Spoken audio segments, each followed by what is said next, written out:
Remember the essential rule of editing. Address just one problem at a time. Target one problem, then fix it. Then target another problem and fix that. Deal with your problems one by one. Stay focused. And remember to move from big to small challenges. Start with the big blocks. In this video, we're going to focus on the detail work, steps 5 through 9. Step 5. Kill the modifiers that cause logorrhea.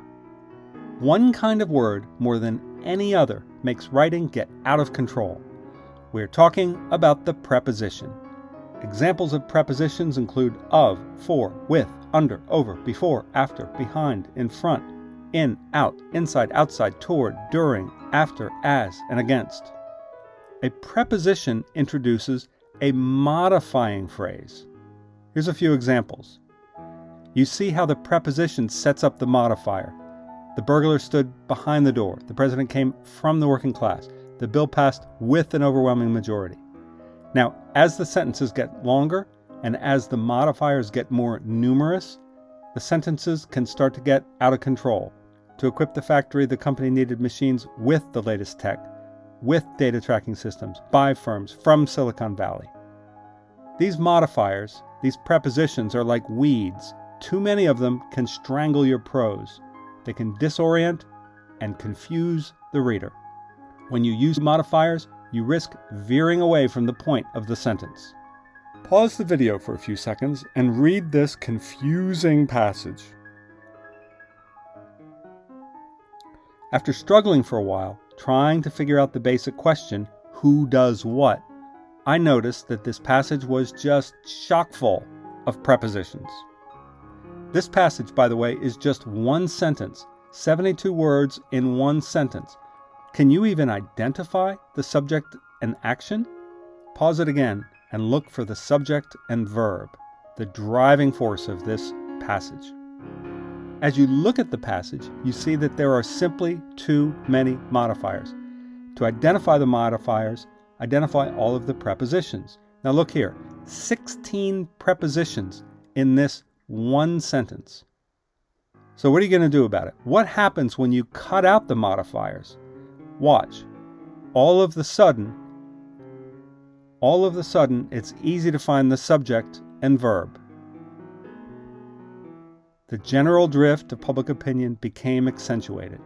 Now that's not much of a sentence, but now that we know what the main point of the sentence is, we can break it down and make it clear. Here you go. This is my rewrite. By getting rid of needless modifiers, I rewrote the whole thing. When I rewrote the passage, I was able to say who did what, write shorter sentences, and move briskly from one point to another. The sentences also average much less than 20 words, well within the range of readability.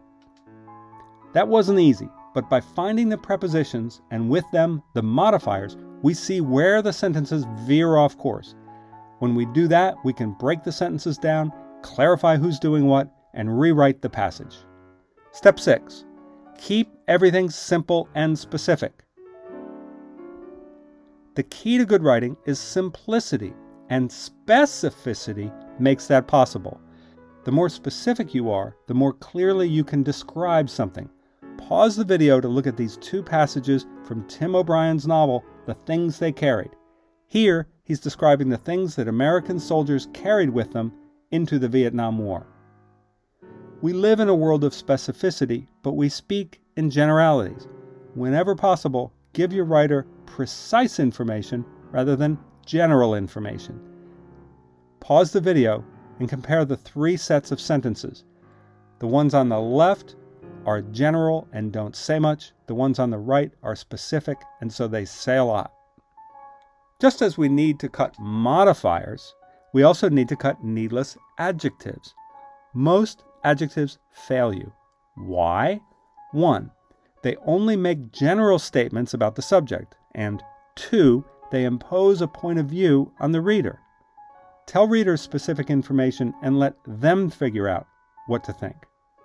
Look at this passage from Thomas Wolfe's novel, Look Homeward, Angel. Pause the video. Are you exhausted? So am I. Cramming all those adjectives in a small space overtaxes the brain. It forces us to undertake multiple Google searches in our head just to track what Wolf is saying. It's too much. Now it's your turn. Rewrite Wolf's passage. Hint: scan the scene looking for specific details. Step 7. Root out repetition and needless words. This is really, really important. It matters. It will make a real difference in your writing, a real impact. So it's critical. It's key. See, we make a mistake all the time, constantly. We do it over and over again. And, okay, you see what I'm doing there. I'm repeating for effect. But this is what too many writers do. They say over and over again the same thing. So, as an editor, you need to look for repetition and you need to cut it out. Too often people use clunky bureaucratic words and phrases rather than using simple words. Don't. It just gets in the way of what you're trying to say. Don't use these words, these clunky, gloppy, fatty words. Use these ones instead. Step 8. Confront familiarity blindness. The longer you work on a project, the more familiar you get with it, and the less you pay attention to the details. Take a look at the text in that box. How many F's do you see? Pause the video to count them. Chances are that you miss some because you're not counting some of them that are overly familiar, like of. Most people notice 3, finished and files and scientific. Many miss the 3 F's in the word of. You need to trick your brain so that you pay attention to things that others miss. The first trick is to read aloud. When you actually hear the words, you notice what sounds clunky. Here's another trick. Pause the video and read this passage from Ralph Ellison's Invisible Man. Read the lines out loud one by one. Now, I've arranged the passage backwards, line by line. When you read things from the end to the beginning, you lose the flow. Therefore, you notice all kinds of clunky passages and repetitions.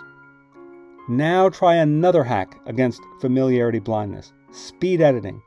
Read a draft as fast as you can with a pen in hand. When you stumble, you discover where your prose gets clunky. Go back and edit. As an example, consider this passage from Kafka's Metamorphosis. As Gregor Samson awoke one morning from uneasy dreams, he found himself transformed in his bed into a giant insect. He was lying on his back, as it was armor-plated, and when he lifted his head a little, he could see the dome-like brown belly divided into stiff arched segments, on top of which the bed quilt could hardly keep in position and was about to slide off completely. His numerous legs, which were pitifully thin compared to the rest of his bulk, waved helplessly before his eyes. I didn't stumble, at least too much, because the passage is so well constructed. Even unusual ideas flowed well because Kafka assembles perfect pieces, chunk by chunk. Here's another trick. Break the passage into chunks. Then ask yourself, is each of the pieces in the passage clean and necessary? If so, keep it. If not, cut it. Pause the video and try it out. Read each phrase with a pause between each one. See for yourself the simplicity behind Kafka's genius. Step 9. Be ruthless and relentless on the details. Sometimes you write something that you absolutely love, and it might even be good. But if it does not contribute to your piece, you must delete it. It's hard because you have pride in your good work, but you cannot be a prisoner of your good work. You must kill it if it does not contribute to what you're doing. Sir Arthur Quiller Couch warned us to let go of the passages we love. He called it murdering your darlings. Follow these simple strategies, moving from big to small, and you will eliminate the pain, or at least most of the pain, of editing. And in fact, it can even become a pleasure. Now it's your turn. Rewrite this passage. Pause the video, grab a piece of paper or your laptop, rewrite the passage so that it's clearer and more energetic. Here's how that passage actually appeared in the most excellent journal, Science.